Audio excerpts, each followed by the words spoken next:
Story 1. My English teacher in the 11th grade was sleeping with the entire girls' basketball team in exchange for straight A's. I actually failed English that year, but when that made the news, my school said I didn't have to go anymore because he wasn't doing the grading properly. Everyone who had his class got a B. Story 2.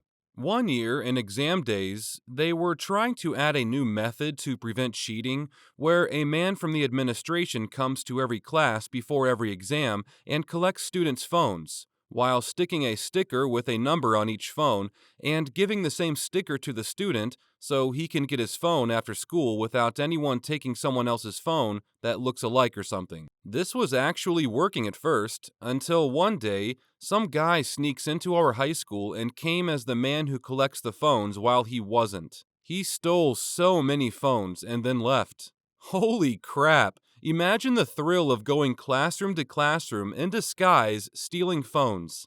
You reckon the real inspector was in on it? Probably not. There were multiple inspectors so that everyone starts their exams on time. If a real inspector came and asked people for their phones and they said someone else came and took them, he'd think that another inspector just collected from his class by mistake. And that's what happened. He just said, "Oh, all right, good luck with the exam," and went to the next class. Story 3. Freshman year, a junior accused the PE teacher of assaulting her after hours in the locker room. He was put on leave and eventually got off on a technicality. Senior year, there was a freak snowstorm in April, during which the quietest and nicest stoner in our class went missing. A day later, they found his car in a ditch, and a week later, when the snow melted, they found his body. He'd crashed and, in his presumed high AF state, gotten out to walk for help with no coat on. He eventually found a phone pole and sat down against it to rest, and was believed to have frozen to death in the storm. Seeing his mom at her only child's funeral still haunts me. Story 4. My middle school banned hugging and hand-holding during course changes because it blocked the hall. In protest, all the 8th graders stood up and hugged each other during their lunch period. A bunch of students got detention. Made the cover of the Charlotte Observer. Story 5. Some students broke into a local elderly reverend's home to rob him, thinking he was away. He sadly was not, and they proceeded to bludgeon him and his wife to death while they were sleeping with baseball bats and beer bottles. They were caught pretty quickly, and although their names legally could not be published because they were minors, everyone, including the local media, knew who committed the crime.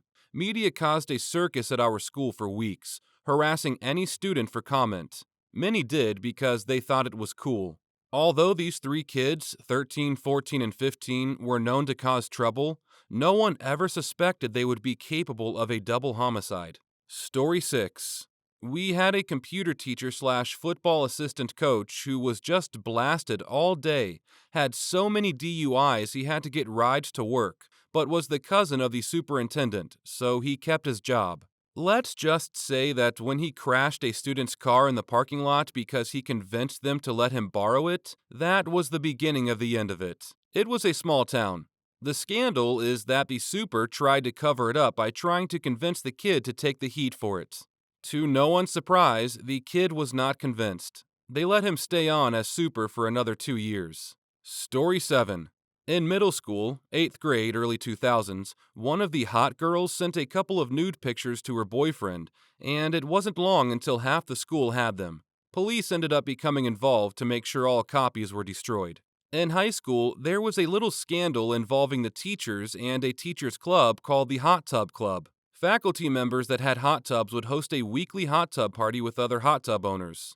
Turns out, they were all getting wasted and having a swinging party every Wednesday. Somebody's spouse found out about it, and there was a huge exodus of hot tub teachers my senior year.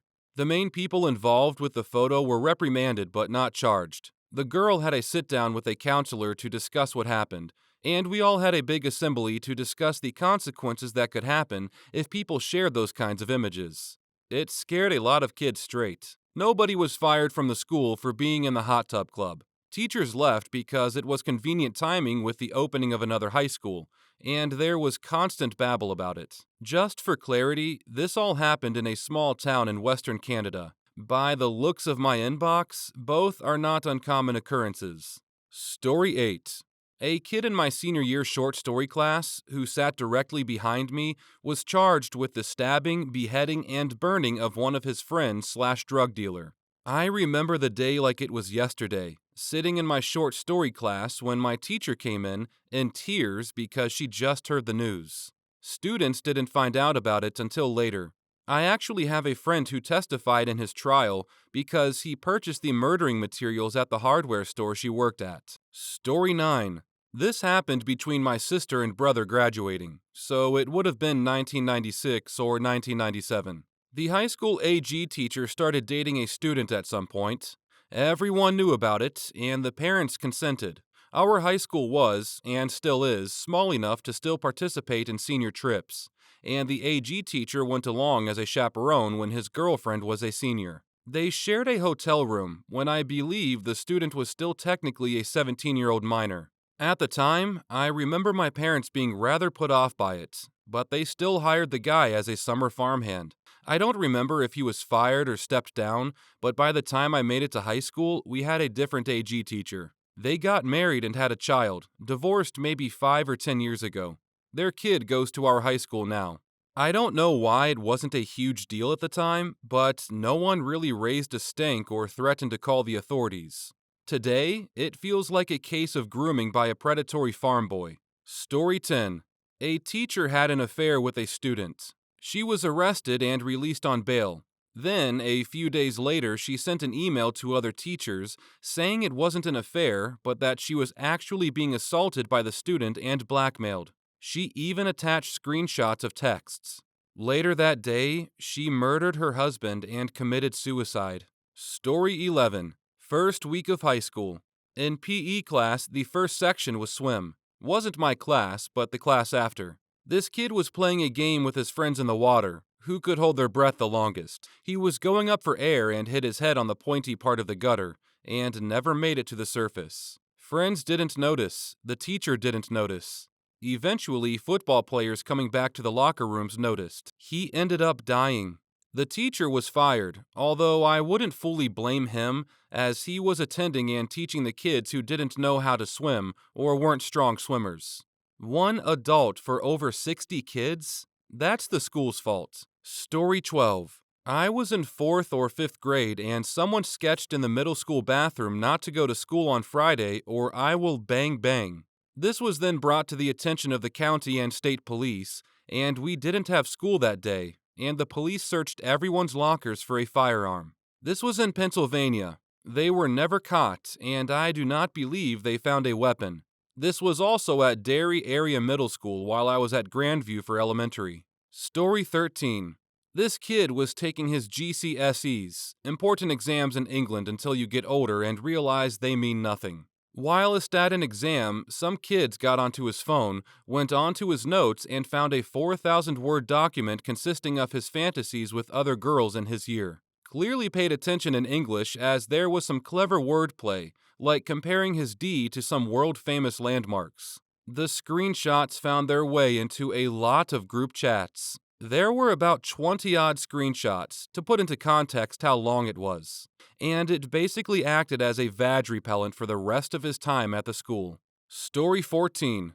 Back in high school, the entire football team was almost expelled because one girl gave BJs to every single one of the players in the locker room. Supposedly, they were all in a circle, and the girl was just going around to each person. The kicker? The girl's brother was on the team, and he let it happen.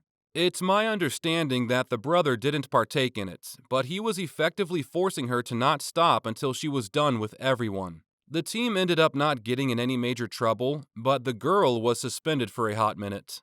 Story 15. A guy in year 10 made a statement that the more compact a group of people are, the higher the death toll would be in a shooting.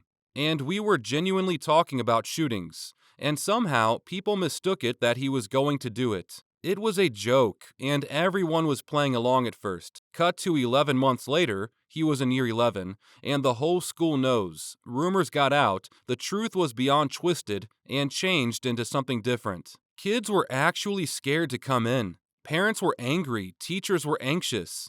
They had to search the kid. They kicked him out 9 days before he finished for good. was still allowed to do exams but had to do it separately from everyone else. The police were involved and it made the news, but the news article is completely fake and bullcrap. He also wasn't allowed to prom. This was around 4 to 5 years ago. He told me he was doing a lot better now. He went to a better school for sixth form. He says while he has moved on with his life, he will never forgive the bastards. Also, we live in England, and guns are much harder to get, especially to the average person who knows nothing about how to get guns. Story 16. My former high school got on the news for having a history teacher lie for 4 years about being a decorated war hero.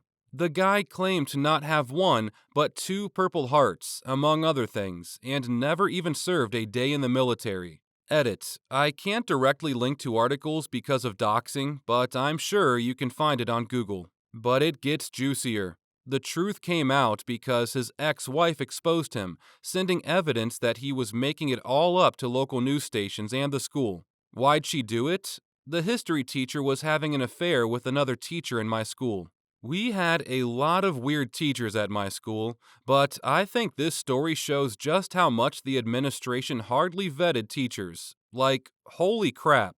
We also had a guidance counselor get the boot for being a racist, but that's another story that did not get as much publicity. Story 17.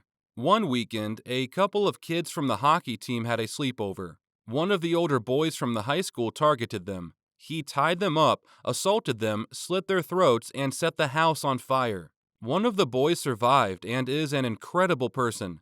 He's the chief of a fire department and has done motivational speaking. The murderer is now out on full parole. Story 18. My religion teacher was relocated after rumors spread that he harassed a female student and hit a male student. I never found out if those rumors were true, but I mean, there had to be something because teachers don't just get relocated in the middle of a school year. He was an a-hole, so I wouldn't put it past him. In Germany, it's super hard to get fired as a teacher. I think you need a prison sentence to actually get fired, and that's why he was only relocated. Story 19. Here I was, thinking the guy hacking a teacher's computer and receiving exam answers was a big deal. This thread proved otherwise. Edit, because people are asking. There was this guy in high school, pretty shy, and didn't have too many friends. Was always trying to fit in. Kind of a poser, but in an insecure way. Let's call him Pumpkin Pie for privacy reasons. So, one day, Pumpkin Pie had the genius idea to impress his class and make them like him more. To get the Kim geography teacher and retrieve the exam question from his school account. He used a USB stick with a program on it that retrieves saved passwords from most browsers, Chrome, IE, Edge wasn't a thing yet, Firefox, etc. He waited for the perfect moment to plug it in. The teacher was taking a quick bathroom break. The entire class saw it and made up some excuse. I don't remember what he said. Everyone kind of forgot about it. He checked the teacher's school account every day for a couple months, until finally, the teacher uploaded the exam questions. Pumpkin Pie downloaded the exams, then, and this is where he effed up, he gave them to people in his class that he liked. Those people started talking, and eventually people from other classes started asking Pumpkin Pie if he could get the answers for their class too. So then exams come around. He asked his classmates not to make it too obvious that they knew all the answers. Of course, they did. They all had way higher grades than usual. One day, he received a call from the school, which never happened before. Basically, they said, "Hi, Pumpkin Pie, you need to come to the school and talk to the principal right now." He asked why, and then his heart dropped as she said, "Because it looks like you committed fraud." Apparently, they saw the discrepancy in the grades and went looking in the logs of the teacher's account access and found that it was accessed from an IP address which Pumpkin Pie also logged in from. Dumb guy didn't even use a VPN. Then he realized how much he had messed up. See, he had just turned 18, which meant that he would be treated as an adult should the police ever get involved. Anyway, he went to school and had a really hard decision to make. Either the whole class would have to redo the exam, or he gave the names of the people he gave the exams to, and only they would have to retake it. He chose the latter, and everyone hated him for it. Him and the classmates involved weren't invited to the graduation ceremony. Oh, and the hacked teacher was considering pressing charges for privacy violation. Somehow, he managed to convince the teacher not to. He is so lucky. Anyway, he was already insecure, and at this point, he just couldn't look any of his classmates in the eyes anymore. He ended up moving countries eventually, and now he uses a dumb alias online whenever he talks about it, something with a pumpkin. Not sure why at this point, since it's pretty obvious he's talking about himself. Story 21. A kid was busted having entered the system trying to change his grades. I think there was a claim of computer addiction, but he wasn't allowed on a school computer for the rest of his time at the high school. A teacher was known for trying to pick fights with students. I called out his bullcrap and he was given a slap on the wrist, but he didn't try it again after that. There was a student who was accused of having a bomb that was a complete fabrication. Outcome was ridiculously blown out of proportion. The guy was a bit of an outsider and had made a duct tape top hat. Someone made a sarcastic comment about him smuggling a bomb in it. He responded in the same level of sarcasm. Someone gets it in their head he has a bomb, and they decide to kick him out of school because of a viable threat. Story 21. I was in 8th grade at the time, but the high school I would be attending the next year had a massive hazing scandal that made international news overnight. A group of junior girls trying to join the Powder Puffs went to play football against the seniors. Instead of playing, they got the crap kicked out of them, were forced to sit in a huddle on the ground while paint and animal intestines were thrown at them, and one girl even had a bucket put over her head when it was hit with baseball bats. I heard later on she suffered permanent hearing loss. Someone recorded it. This was before smartphones, so someone had a literal camcorder and released it to the media. The senior girls that were identified were suspended, many of them losing college admissions, and some parents were arrested when it was found out they supplied alcohol. When I started high school, we had to endure multiple school assemblies every year about how hazing is bad, and participate in a week-long seminar about being more caring and considerate of our fellow students. My school had a similar situation, but male students were making paddles in woodshop class and using them to paddle incoming freshmen. These weren't the thin hazing paddles that you sometimes see in movies. They were 2x6s, with holes drilled in them and a carved handle on one end. One of the ones that they showed us in our assembly the next year was so big it took 2 hands to wield it. One kid had his tailbone broken from being hit so many times. The football coach was also the woodshop teacher, and he kept his job, but he was no longer allowed to coach football or teach woodshop. Our state champion football program disintegrated. He was allowed to start coaching again a few years ago, and they are almost back at the level of where they were, and there's no more hazing. That we know of. There was also a car accident where one kid died, and 2 others were in a coma after a pre-homecoming event. It wasn't school sanctioned, but it happened on the football field. There was a lot of alcohol involved, and they were on a winding country road. We also had a girl get hit and die when some high school kids were drag racing. Story 22. When I was in grade 9 back in 2009, there was a whole school fight that lasted the whole break into the next session. There were even 3 teachers involved. The injury rate was ridiculous. There were over 15 broken noses, 2 broken ribs, and some even stretched their optical nerve. A teacher and a student were making out in the classroom, which had a window wall. A whole bunch of people saw and watched it. There was once a fight between 2 guys. The one guy DDT'd the other guy 3 times on tiles. He lost his gold tooth. Someone stole it and came back a week later with the gold tooth in his mouth. Those are the first that came to mind, but a lot of other stuff happened. By the way, I went to an all-boys school. Story 23. A friend's stuff kept going missing, like books and pens. It didn't stop, even after multiple complaints from him, and the teachers didn't really care. His mom screamed at the teachers and the principal and did her own investigation and concluded that it was a boy who stole from that guy. The principal decided to call the male students' parents to talk to them. After a year, it turns out that the thief was a girl, and she yeeted the guy's stuff out the window because the guy was bullying her. Story 24. The Pooh Bandit. Someone made a huge mess in the boys' bathroom in my high school, like a full-scale crap horror show. The walls, the stalls, the bowls, and the sinks. We had a big assembly about it, and our deputy head teacher was urging whoever knew anything to come forward. The cleaners refused to go near it, and they had to get industrial cleaners in suits to come in. He would not let it go. He was an ex-cop, so saw it as a detective-style mystery. He'd randomly pull people out of class to interview them. He'd lose his mind in assemblies. He just would not stop. You could see even the other teachers cringe when he's still fixating on it 6 months later. We'd all laugh every single time he mentioned it, and of course, the name the Pooh Bandit was born.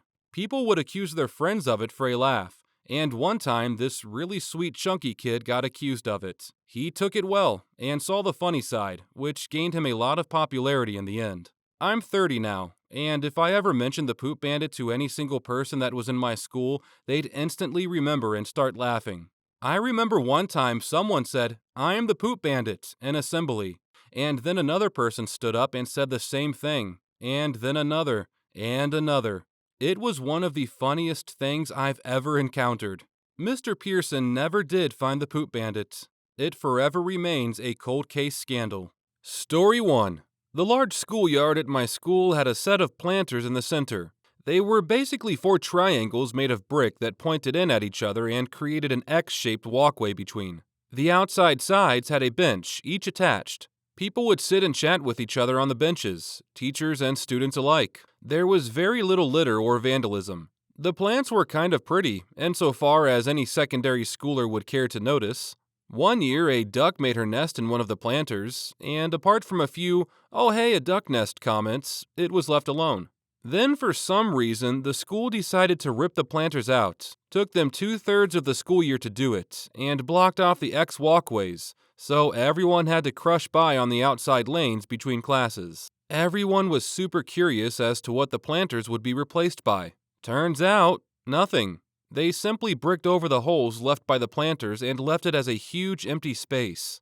We didn't even get new benches, so no one had anywhere to sit during break. People started to miss the plants, since the lack of color left the whole area kind of bland. We also kept to the old X walkway, since stepping over the former planters felt weird. Story 2. Was on the boys' varsity soccer team in high school. New head coach wanted to emphasize a more analytical approach, and as such had the booster club buy a $10,000 goalpost camera. None of the team liked the idea anyway, especially since the girls' soccer team used their money for new jerseys and nicer balls, and they still made it farther in their playoffs than we did almost every single year. As it turns out, the coach couldn't figure out how to put the camera together, and we never used it. Biggest waste of $10,000 I've ever seen. Story 3. My son's current school sent out an email to parents announcing that they'd like to add voice projection to every class. He's in 1st grade, and there are 20 kids in his class. Totally unnecessary. They had a demo session, and it sounded horrible. My high school got these midway through my junior year, and they sucked. The range wasn't great, and the receiver in one classroom would pick up the microphone in another, and the battery life was awful, so the teachers rarely used it. The best thing they were used for was the one time that my teacher noticed a kid in the room across the hall was asleep in class. They were watching a video, and the other teacher had stepped out of the room for a minute, and walked over to the door so that the other room's receiver would pick up his mic, and said, "Wake up," and then closed his door. Story 4. When I was still a student, my school spent almost $200,000 to paint the roads outside our school. You read that right. Almost $200,000 of our precious tuition dollars to paint the roads outside blue and yellow. To pour salt on this painful wound, the paint job didn't even make it through winter. So, just to reiterate, $200,000 for 3 months of painted road. I think I'm still angry about it. Story 5. My school just spent tens of millions of dollars on a remodel that includes a new commons and front office area, which were not needed, but no new classrooms, which were desperately needed. The old commons was warm, inviting, bright, and beautiful. It wasn't cold. The new commons is dark, cold, sterile, and uninviting. The exterior was changed too. The entire front of the school used to be attractive. Now, It looks like a prison. I think maybe the architect presented the design as a joke, but our principal liked it, so the architect just rolled with it. Story 6. Our mascot was a rocket, and a certain percentage of school construction money had to be spent on art. They spent $90,000 commissioning a giant rocket sculpture for the main field entrance. When it was unveiled, the artist had made one tiny change to the design. Instead of a pointy rocket tip, he'd gone with a rounded, mushroom tip. I mean, we thought it was hilarious, especially when they cut off the tip as their solution to the problem. But nobody liked it. Story 7. This isn't common knowledge, so I was really the only one incensed by it. But I worked for Cisco Foods as a baker at university, and the upper echelons of the administration had hired their own personal pastry chef to make these extravagant desserts for their meetings. The pastry chef was legit. She made absolutely amazing desserts of a wide variety every day, loaded them onto a cart, and with her baker's outfit and hat on, would wheel it up to their daily administration meetings. Her salary was paid for by the students of the school, so that the administrators could dine on first-class pastries and desserts made from scratch each day. She was really good at her job, and actually helped me improve in the bakery. But I was so mad her job even existed, simply to provide pastries to people who just sat around and decided how the school's money was spent. I obviously didn't make a stink about it to anyone because she was my friend, and I wouldn't ever dream of putting her employment at risk. But I couldn't help feeling like her entire career was to just make fat cats fatter, and it boiled my blood. Story 8. Cameras installed in nearly every inch of the school. Not for student safety, but because the school board didn't trust the kids. My school was miles behind other high schools. Old textbooks, and sometimes not enough textbooks. Computers were junk, no in-school programs. They spent every ounce of money on cameras and put the rest in the school board's pockets. Story 9. They bought flags of all the states and put them around this cage in an area full of gravel.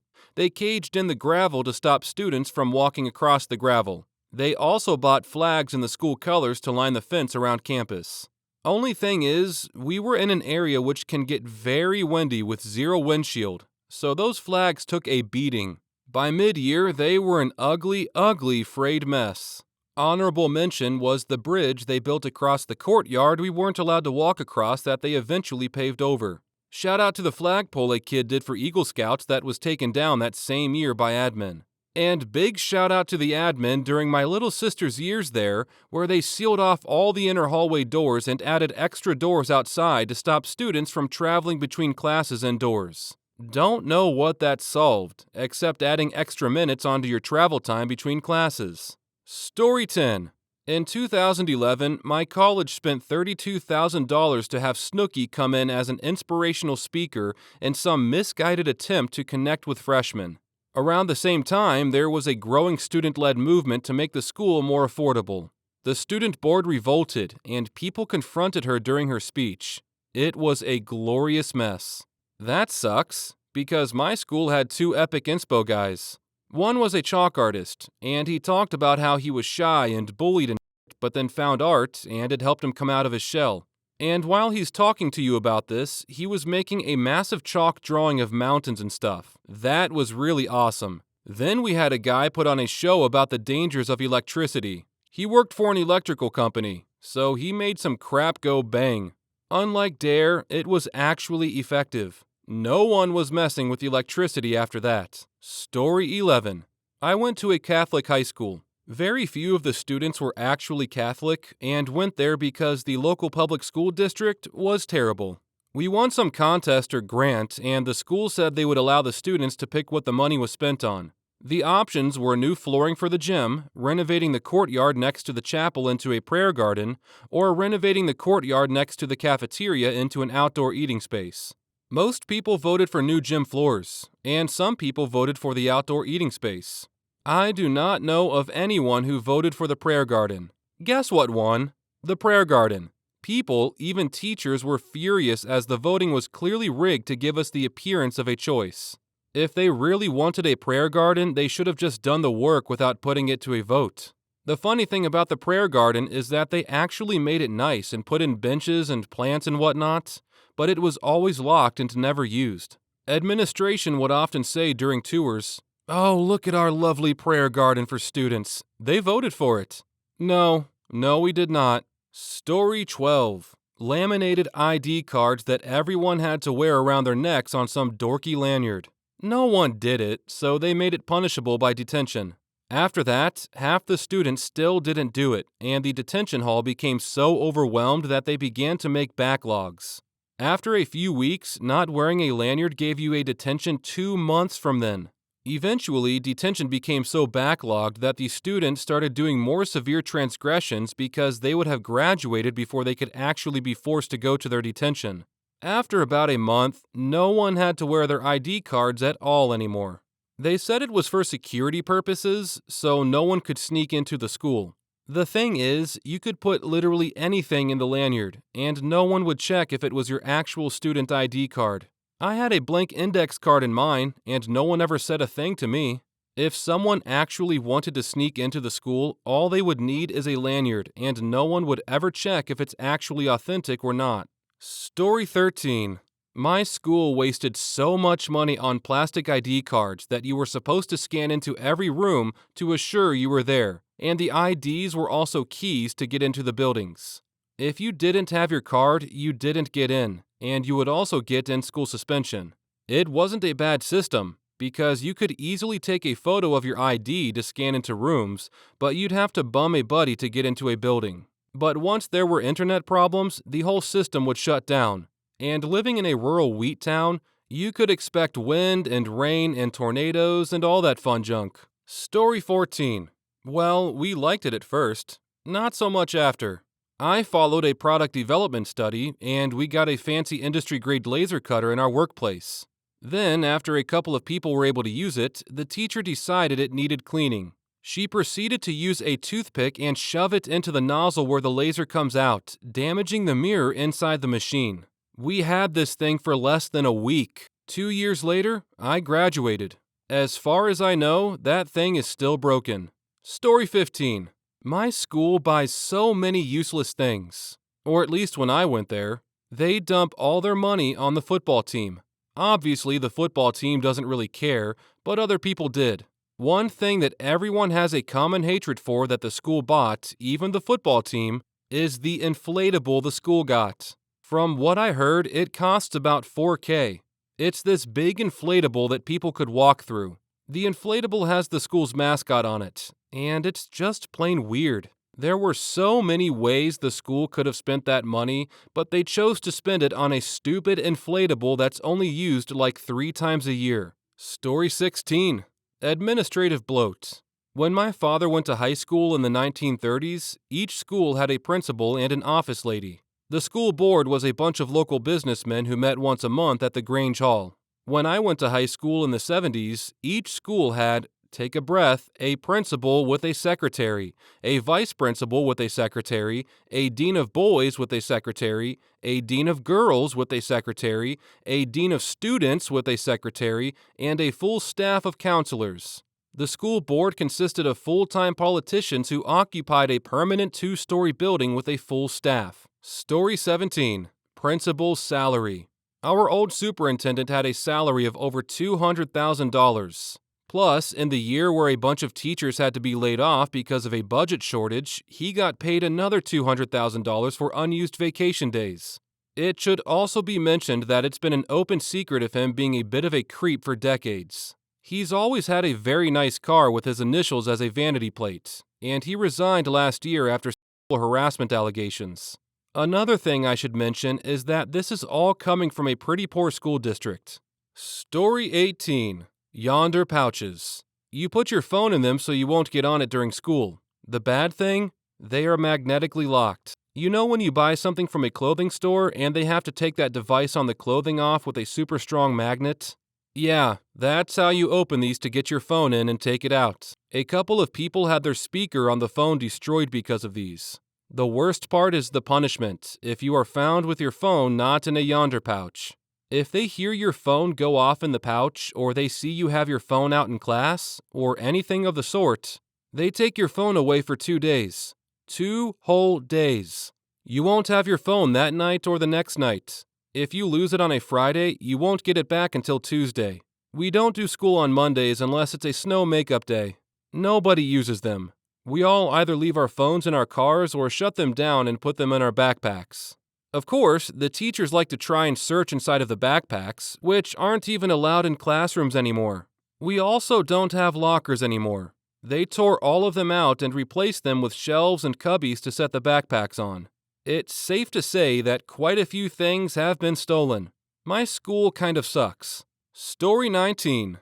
Oh, it's my time to shine. When my high school was being built, there was a huge automatic flagpole in the design and an indoor pool. They only had money for one of these outstanding features. The pool would have been used by the whole district for swim meets and other fun activities. The flagpole just made the school look like a mall from an 80s teen movie. They left the decision up to the principal. He picked the flagpole. Every other school in the district hated us because of that stupid pole.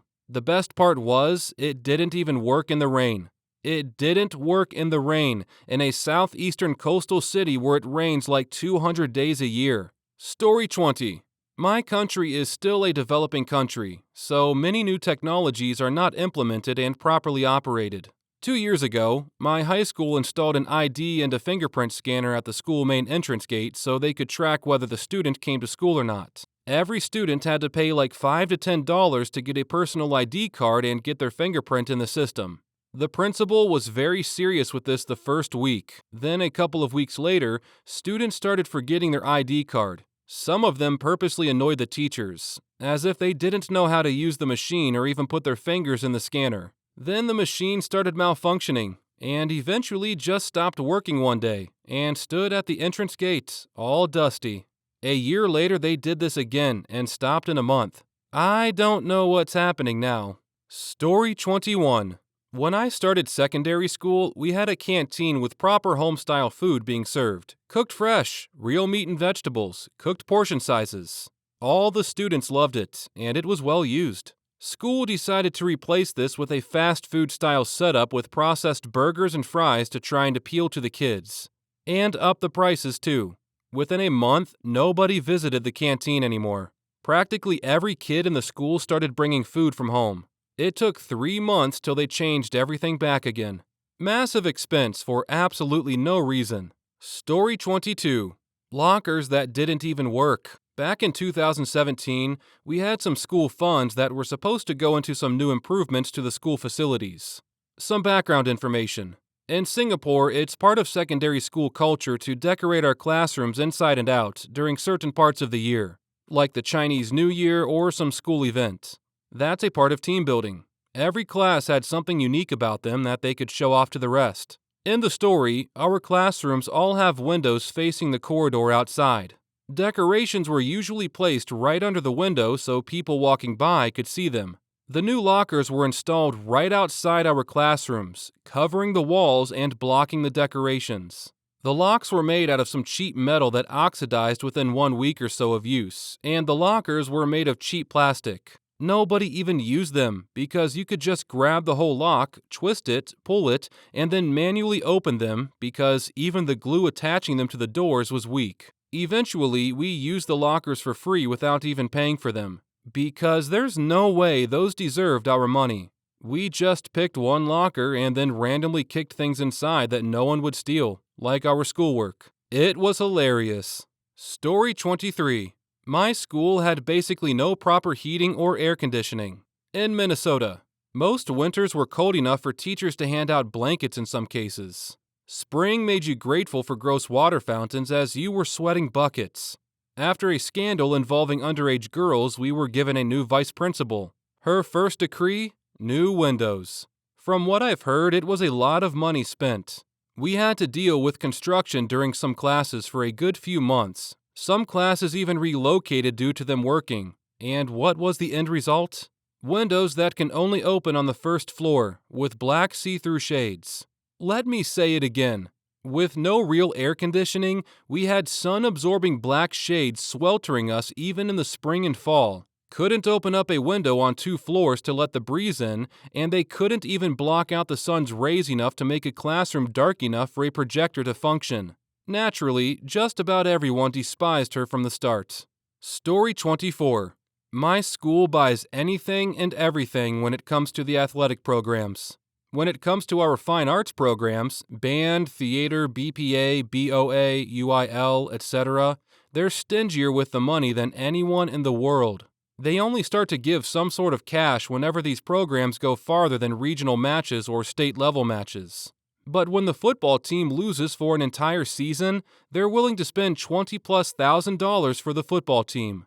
So the most stupid thing the school bought was the remodel of the cafeteria, which was repainted non-school colors, and the new and improved football field. Story 25. My school exchanged perfectly functioning chairs for new ones that nobody likes, because they're ugly and weird and they are just not fit for school.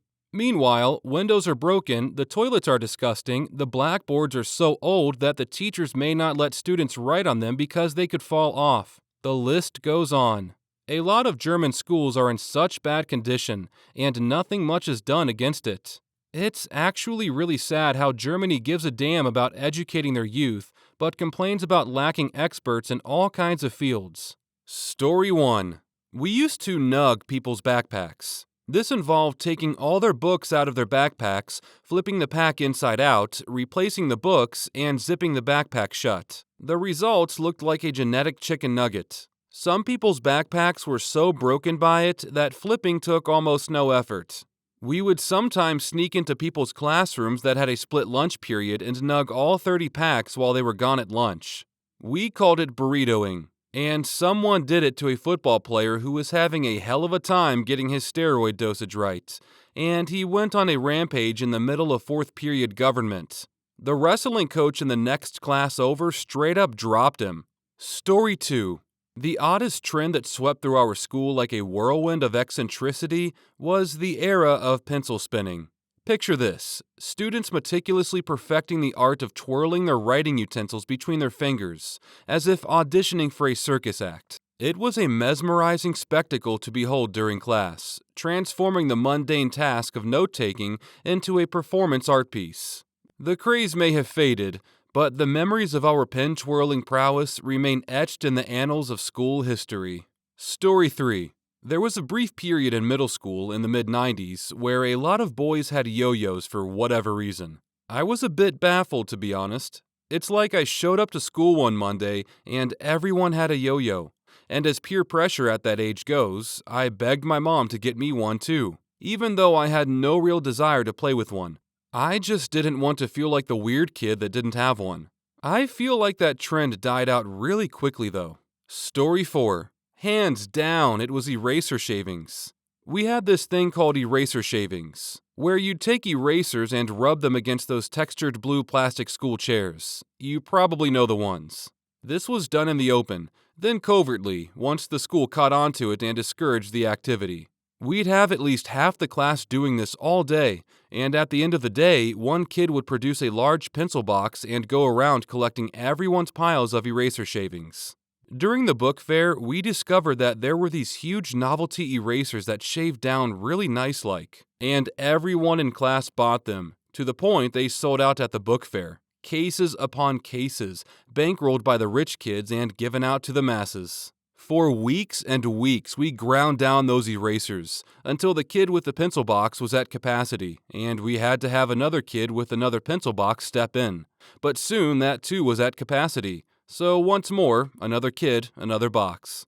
This went on until we had at least a dozen pencil boxes, each brimming with its own sort of colorful mixture, depending on the color of erasers being used. Each one held precariously shut by a flimsy latch and a few reluctant pieces of tape pilfered from the teacher's desk. At recess, we would meet in the corner of the lot and present the heaps of rubber shavings like drug lords eyeing fresh snow. It went on for the better part of the school year until one of the storage kid's boxes ruptured in his backpack, and his parents called the school. The crackdown was uproarious, kids being called out of class, ordered to turn their backpacks out. We traded off boxes at recess and lunchtime, keeping the admin guessing who was in possession. I once handed off my box to a friend, only to be called in at the end of lunch, and avoided a referral by a hair.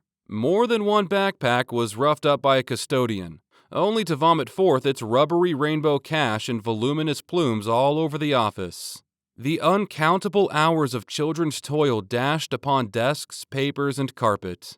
The number of cases dwindled to 3 or 4 from our glory days of dozens, and the scuffed chairs, rendered smooth by endless hours of eraser shaving, cycled about classrooms until many grades later they only served as a memento to be pointed out and spoken of in hushed tones by the upperclassmen who once sat upon them, toiling away for hours to create our legacy. Story 5. The weirdest one for me was WWJD, What Would Jesus Do bracelets, which exploded in my 6th grade class, to the extent that non-Christian kids were getting them. As usual, there was a specific type that took off, which was woven thread with the letters woven into them in a second color. When I, also not a Christian, asked my mom to get me one so I would fit in with the trend, she got me a different kind, beaded, and I literally got mocked by a group at school for not having the right kind of Jesus bracelet, illustrating how much those kids actually considered what Jesus would do. Story 6. They painted the girls' bathroom when I was in 5th grade, and it became trendy to go into the bathroom to peel the paint. It came off in rubbery strips, which was very fun.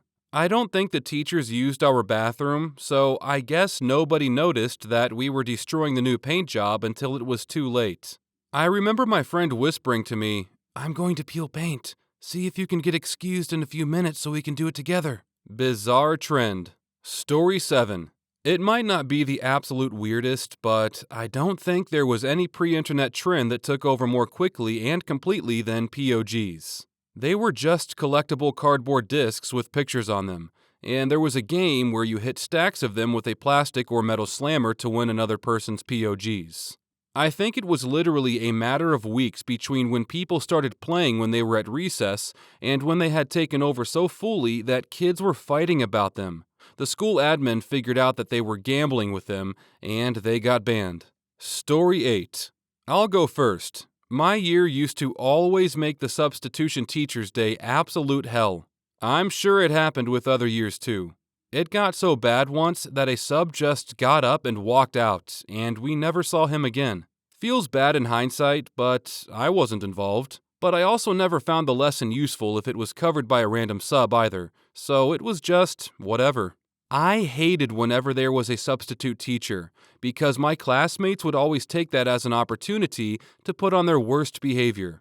Apparently, the class was so poorly behaved one time that when our regular teacher came in to check up on things at the end of the day, she found the substitute teacher crying. We got a class detention after school the next day and had to write an apology letter. Things like that happened often, where we would get detention for the way the class behaved with the substitute teacher the day before. Story 9. This is so embarrassing to admit. I just want to first mention that it wasn't just me who did this. It was an actual trend locally, and was going on for many years before my time, and probably quite a few years after. When I was in elementary school, it was considered cool to be in our local swim club. Not because swimming was cool, but because all the cool people were in the club. Probably because it cost quite a bit of money, and they were the only people who could afford it. So anyways, it was considered so cool to be a swimmer that we would all show up to school with wet hair to look like we just came from the morning practice. Not just damp hair like you got out of the shower 20 minutes ago, but like sopping wet hair with water running down your face just to really make it clear that you were just in the pool, and then basically leapt out, didn't dry off, and headed straight to school. I remember my mom dropping me off behind the school in the morning with my wet hair. Then I'd go over to the side of the school that had a garden faucet and stick my head under it and get it soaking wet. And then I'd walk around the front as though that's how wet it was when I got out of the car. We kept it wet throughout the day too by putting our head in the drinking fountain. What makes it worse is that we only had one community pool and the one swim club. So if you weren't in the swim club and hadn't been at morning practice, there was no way your hair could have been wet from being in the pool. Like, we weren't fooling anybody. In my hometown, it is cold and overcast pretty much year-round. Not one person has a pool of their own. There's no fancy gym with a pool. And obviously the biggest roadblock here was the fact that the people in the swim club knew we weren't in it. So the whole charade was completely pointless anyways. I also want to die of shame just a tiny bit for admitting this, But the swim club had these brand name jackets with the swim club logo embroidered on the back and matching track pants. But the local sporting goods store sold a knockoff brand that looked identical, but obviously didn't have the swim club logo. So lots of us really went all out on the whole pretending to be in the swim club thing by wearing the matching clothes all the time, and also those Adidas slides with all the bumps on the sole. Except ours were not Adidas. I also carried a small duffel bag that presumably held my swim gear, but actually just had a bunch of socks and underwear I grabbed out of the clean clothes hamper one day and stuffed in. Plus my grandma's prescription goggles she used when she did Aquafit. Story 10. In middle school, Slap Butt Day, which turned into Slap Butt Week, then Slap Butt Month. Like the name suggests, people just go around slapping people's butts. I remember screaming at the top of my lungs at my friend because she did it to me. Nobody dared to slap my butt after that, though. They were little weasels about it. They were like, she would like it if my girlfriend at the time slapped her instead. No, I wouldn't have. Nobody touches me without consent. Not then, not now. Story 11.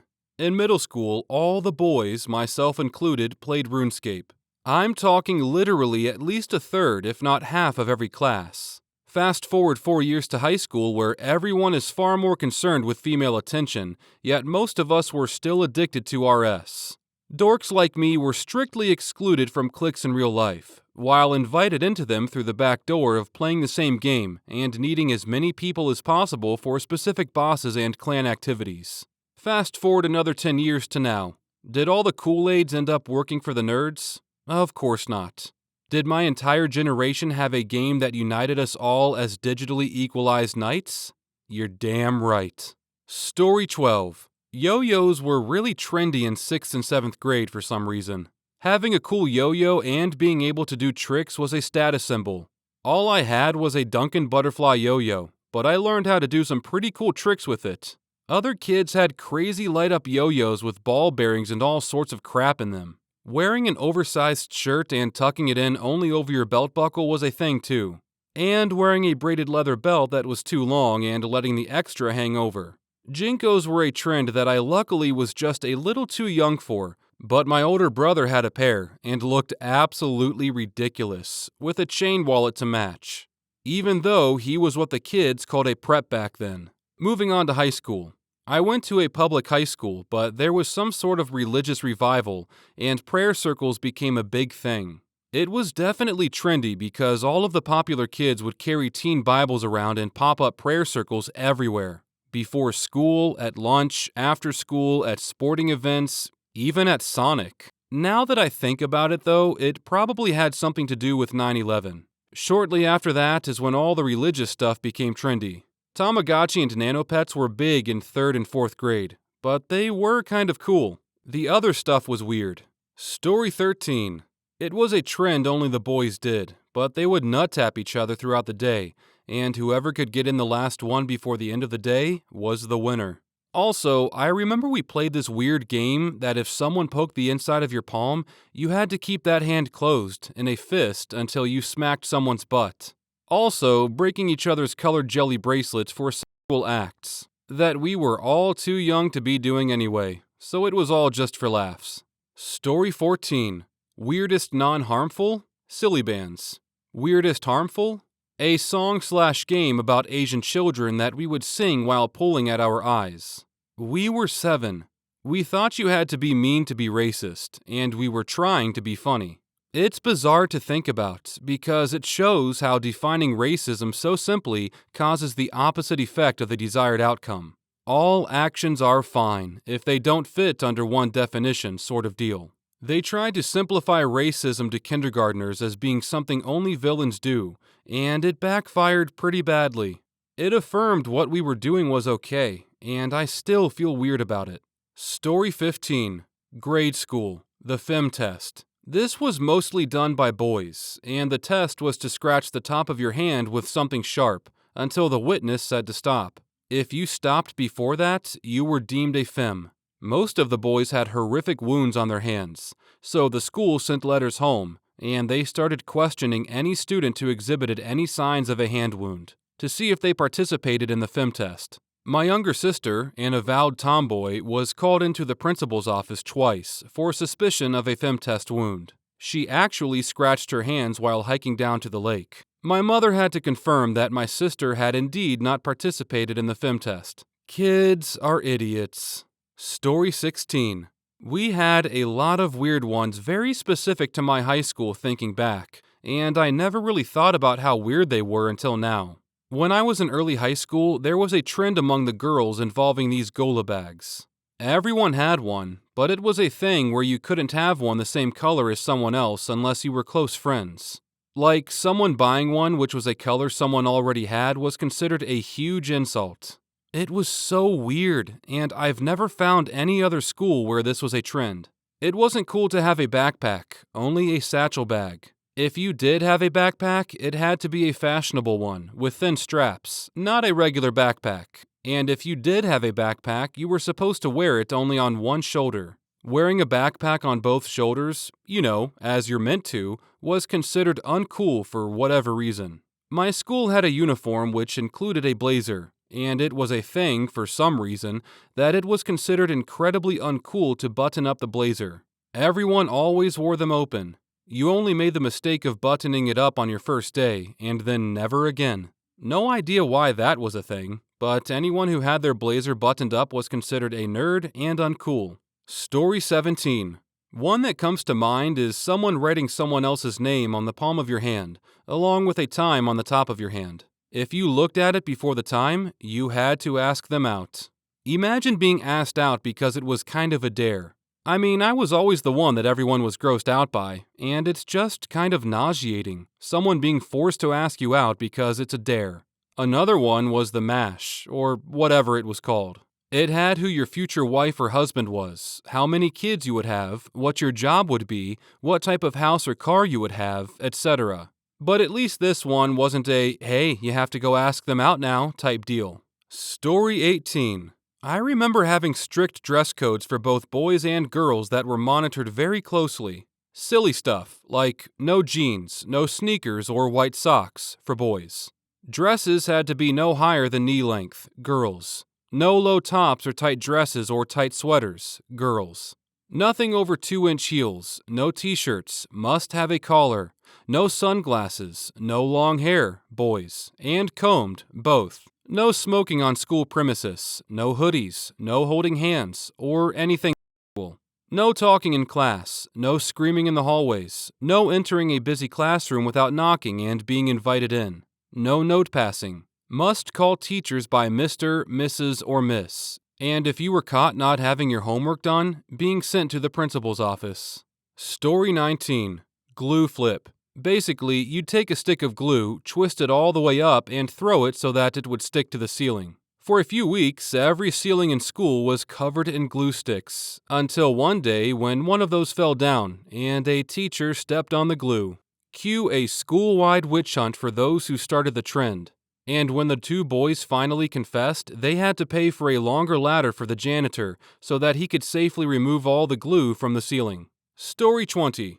In grade school, giving each other sissy tests by erasing the skin off the backs of each other's hand. The winner was whoever lasted the longest. We all walked around with big oozing scabs on our hands. We called them sissy scars. At my first high school, rolling knee-high socks down to our ankles, with big unlaced high tops and parachute pants. At my second high school, kids were stealing and wearing bowling shoes to school. The same kids also brought packed lunches and carefully saved Happy Meal boxes that they reused over and over. This was a country school, about an hour's drive to the nearest bowling alley or McD's. Story 21. Probably Extreme Team.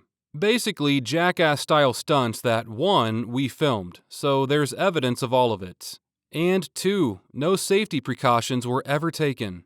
Roman candle fights in a public park, riding an enormous green bouncy ball all the way down a very steep hill to see who could hold on the longest. Also in that public park, swallowing dirty but live goldfish, and the last one to vomit is the winner. That was on the high school tennis court. 2-man off-roading. 2 guys in the driver's seat, one on the other's lap. The back guy was blindfolded and steering. The front guy gave directions for steering while the back guy sat on his hands. This was also in the public park, navigating on the grass around the sports fields. I am not sure how none of us were injured, but at least we had the sense to wear seatbelts. Snorkeling in the nasty pond at a Burger King at midnight. Hot sauce goggles. We only use Texas Pete, but still very stupid, and the second greatest pain I've ever felt. The 1.5 mile gallon challenge. Although this one was more fun and less dangerous. We each chugged a half gallon of whole milk and ran the mile right after. We attempted full gallons once, and no one could finish the entire gallon before vomiting. So we adjusted to halves. Yes, everyone threw up, but if you timed it just right, you could throw up on your best friend, often leading to them throwing up immediately after. How any of us survived adolescence is still a mystery. Story 1. I taught at a really rural school, but this was too much. I had a student who said that his goat ate his notebook and his homework. Seemed like a reasonable thing to happen, as goats will eat anything. His mom was a teacher at the middle school, who came over all the time. I talked to her and just busted out laughing, saying they didn't have a goat and that was the best excuse he has ever come up with. If I ever have children, I am going to get a goat, so if it ever eats my child's homework and the teacher calls us in to explain the obviously crazy lie my child told, my wife can then slam her fist on the table and say, "I knew getting that goat was a bad idea." Story 2. I used to teach in a school for the super rich. Many kids came to school in $100,000 plus cars or SUVs. Also, it was in Southeast Asia. A few years ago, we were having a huge problem with a kid showing up late for school. Not really late, but 5 or 6 minutes late. Late enough that he was getting detentions every day, which turned into suspensions and the like. So one day, I confront him when everyone else leaves, and he acts like he's deciding to come clean. "Mr. Trekkie," he says, "it's really my dad's fault. I'm always late because he won't let us take the Ferrari anymore to school. Our new Range Rover is so much slower, and that's why I'm always late." Then I ask him how his Ferrari was transporting him, his sister, and neighbor, and who was driving. He told me his driver was driving. Then I asked him how 4 people could fit in a Ferrari, because the Ferrari he said he owned was a 2-seater. He stared down at the ground and said, "I just don't get up on time." Story 3. I don't know if this is the worst or best. My students had a few week-long project, at the end of which they had to give a presentation. One of my students didn't show up for class and missed giving his presentation. He attended the following class, and at the end of class came up to talk and gave me the following explanation while red-faced and staring at the ground. He and his girlfriend were getting ready for class at his apartment, and they were feeling a little frisky while showering. They proceeded to do the deed in the bathroom, and while they were going at it against the bathroom door, the door handle broke off. They couldn't get out of the bathroom, and he eventually had to wrap a towel around himself and climb out of the second-story window, get down to the ground, go back into his building, enter his apartment, and break down the bathroom door from the outside. He apologized profusely and was quite embarrassed.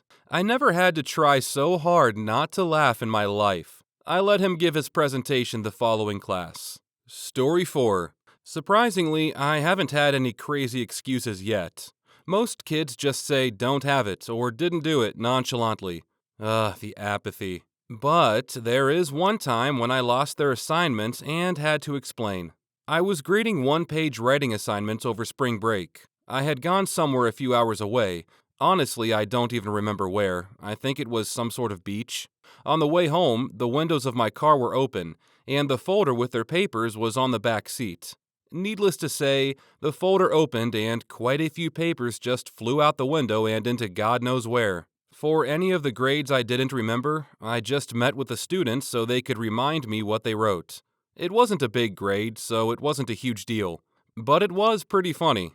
Story 5. Macroeconomics teaching assistant here. My students have to deliver weekly problem sets. One of the worst excuses ever?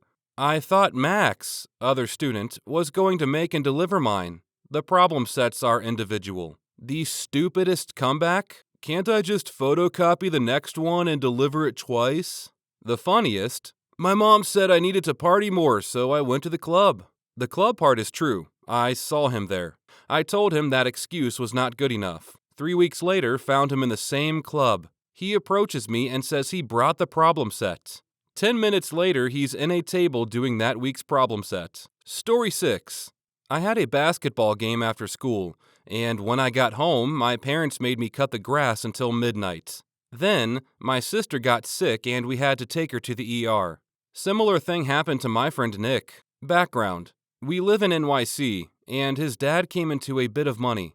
They bought an old house on land that was easily worth 10 to 12 million on its own, for just over $1 million on the condition that it would remain a private house and not become a building development like most of the other plots had. 2 problems. His dad had spent all the money he had come into on the purchase because he didn't think the renovation work would be that bad. And 2, he had decided to do the renovations himself, despite not being handy or having no contracting experience. Having 3 children, the oldest of which was Nick, who was 14 at the time, he decided he would enlist them as subcontractors. Well, for about 6 months, Nick would randomly be missing half his homework. For some reason, he decided that, even though he knew it wasn't there, he would search his backpack for it when the teacher asked where his homework was.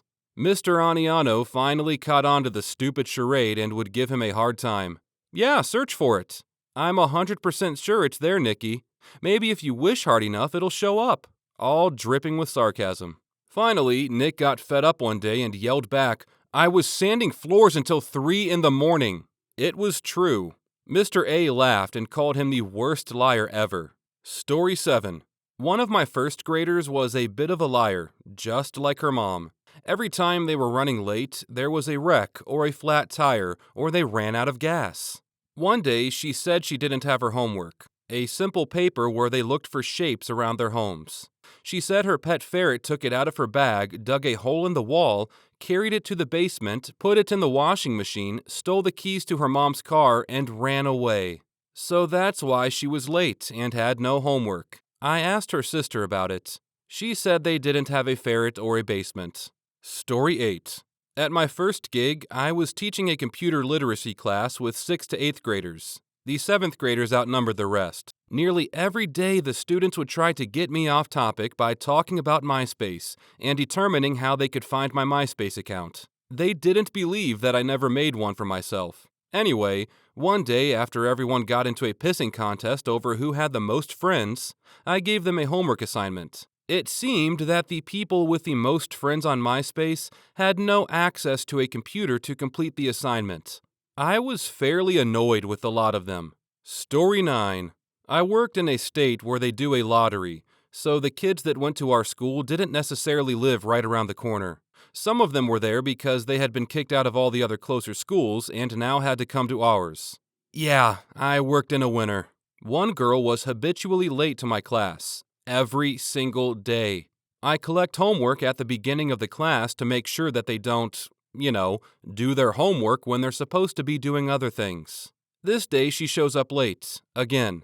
She was on contract that said that if she was late, she'd be spending her Saturday in Saturday school. She blazes into the classroom about 15 minutes after the bell, freaking out. There's a dead homeless guy in my car. That's why I wasn't on time to turn in my homework. I, of course, really hoped she didn't have a dead homeless man in her car, so we took a class field trip out to her car. Yep, dead guy. She drove 20 minutes to school with him in her car.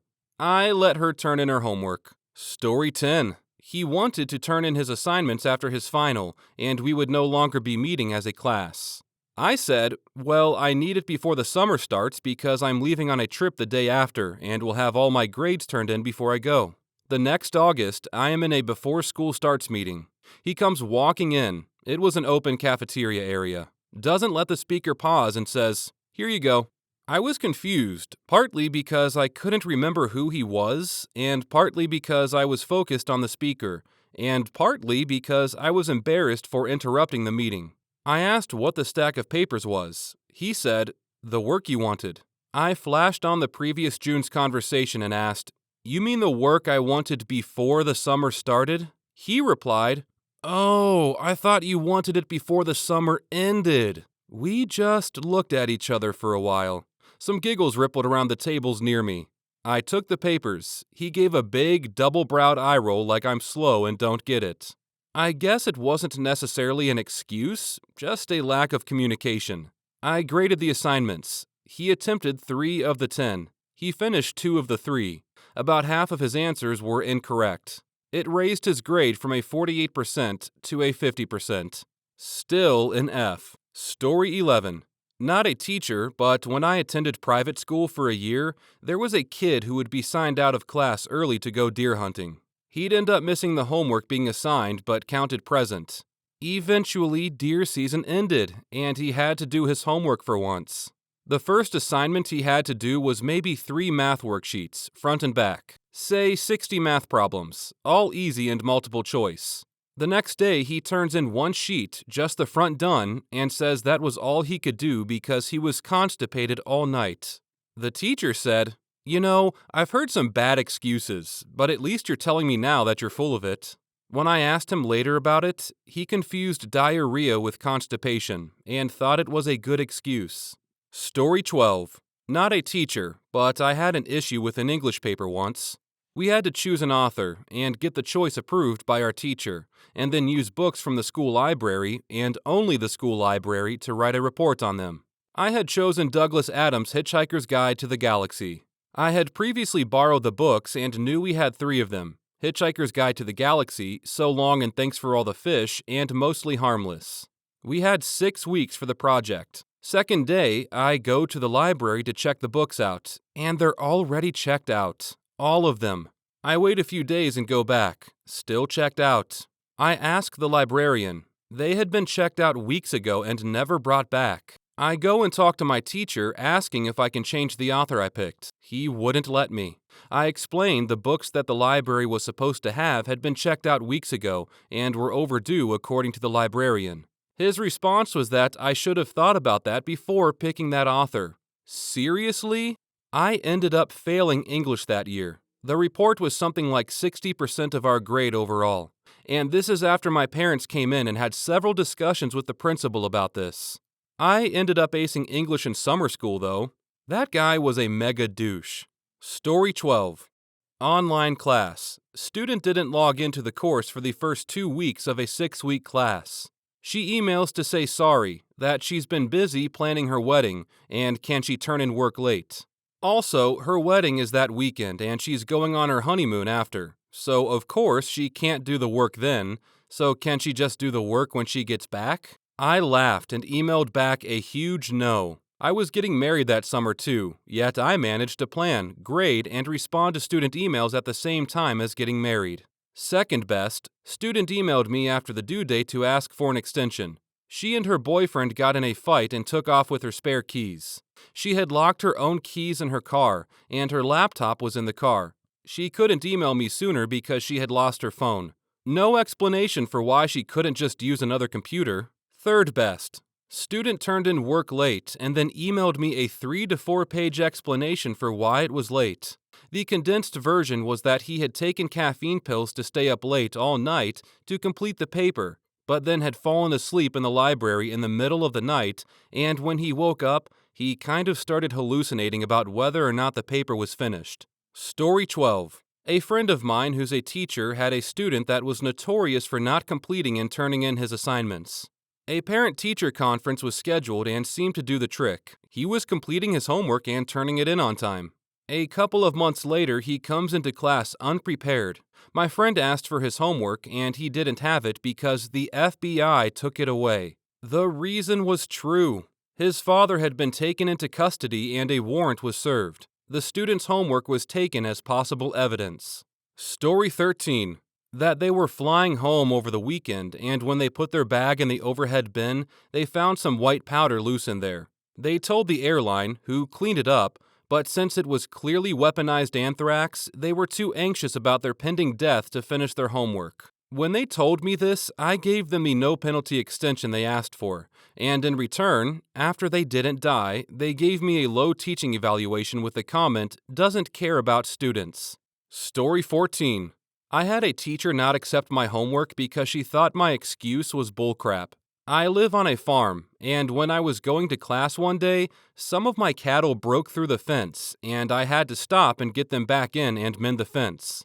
I was only about 15 minutes late for class, and the assignment was due at the beginning of the class.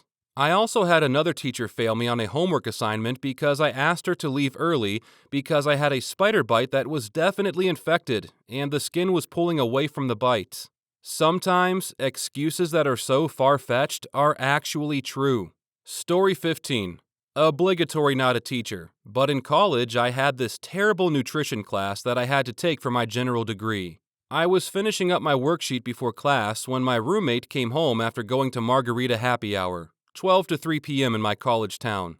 He asked what I was doing, and I told him about my stupid worksheet for my stupid class, and he joked about feeding it to my dog and saying my dog ate my homework. So I took my dog out really quick before I left for class, and when I came back, this mother trucker was chewing on my homework. He was drunk and had made it through about half of the sheet because he thought it would be funny. I didn't even try to explain that one. I just skipped class. Story 16. A student comes in and says he couldn't turn in his homework. I asked him why he couldn't, and he says the dog ate it. He had said before he didn't have a dog, so I ask him why he couldn't turn it in for real.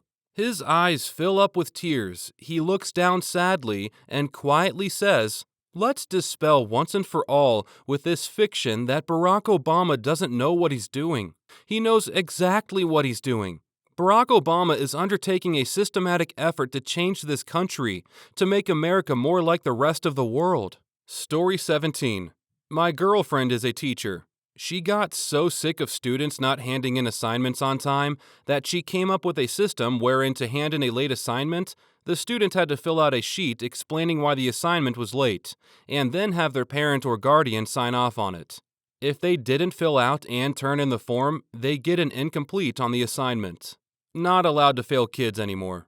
It's always entertaining at the end of the year when the student has to explain to their parents and the administration why they have an incomplete in the class. Story 18. My house burned down. Now, I wouldn't think that a kid whose house burned down the night before would be at school on time the next day, in his clothes and not something from the Red Cross or whatever, and not looking like he had been through a night of hell. So I called Mom, knowing it was a bullcrap story. "Mrs. So-and-so, I'm so sorry to hear about your house. Is there anything I can do?" "Excuse me?" "The house fire. Michael told me the place was gutted, which is why he couldn't turn in his science fair project. Incidentally, they had 4 months to do this project. Everything is fine. We had a minor kitchen fire and a little bit of smoke damage, but it's all okay. Michael will have his project in tomorrow." The next day, I get this disaster of a project backboard. Nothing was in the right place. Only one of the 12 items was typed, and that was a 2-page Wikipedia article he had just printed out. The rest was handwritten by what looked like a monkey with Down syndrome. It was a mess. He finally admitted that it was his 6th grade project which he had kept, and not the one he was supposed to do for the 8th grade. A few months later, this same kid literally painted the walls of one of the bathrooms with his own crap. And I'm talking from the floor to as high as he could reach, everywhere. That was the year I seriously started to think I should be teaching younger and slightly less messed up students. F that kid. Story 19. I teach English in a non-English speaking country. I had a kid tell me him and his sisters didn't have their homework because they were sick Monday, the day it was assigned. Fair enough, that's why I didn't ask you for it. He went on to insist that they wouldn't be able to do what I was assigning today because they were going to be sick again on Friday. Turns out they were planning on skipping Friday and wanted me to think they were sick, so he told me ahead of time. The kid is not too bright. Story 20. Not a reason for late homework, but I was a substitute teacher with a Year 3 class and was left instructions to ask if anyone has their homework completed, and a kid said, "F you and your effing homework. You didn't set it anyway, you white cow." Then when I sent the kid to the principal, he stormed out and said he was going to get his cousins and come back to bash me. One kid in Year 1 told me about how his friend was in the hospital, so he hadn't finished. His imaginary friend that he'd already told me about. Story 1. A couple weeks into my freshman year, I transferred into a more advanced science class. On my first day in the new class, there's a quiz. I asked the teacher if I was exempt from the quiz since it was my first day. She said no. I did well, especially for not having been taught any of the material. Here's what bugged me. The final question on the test was, "What country is the ticket from?" Of course, I got it wrong. The sentence doesn't even make sense. She wouldn't give me any clarification during the test, so once it was graded, I asked what in the world she meant. Turns out, ticket is her pet bird Ticket. For one, capitalize the name of your pet. Also, that's not an appropriate test question.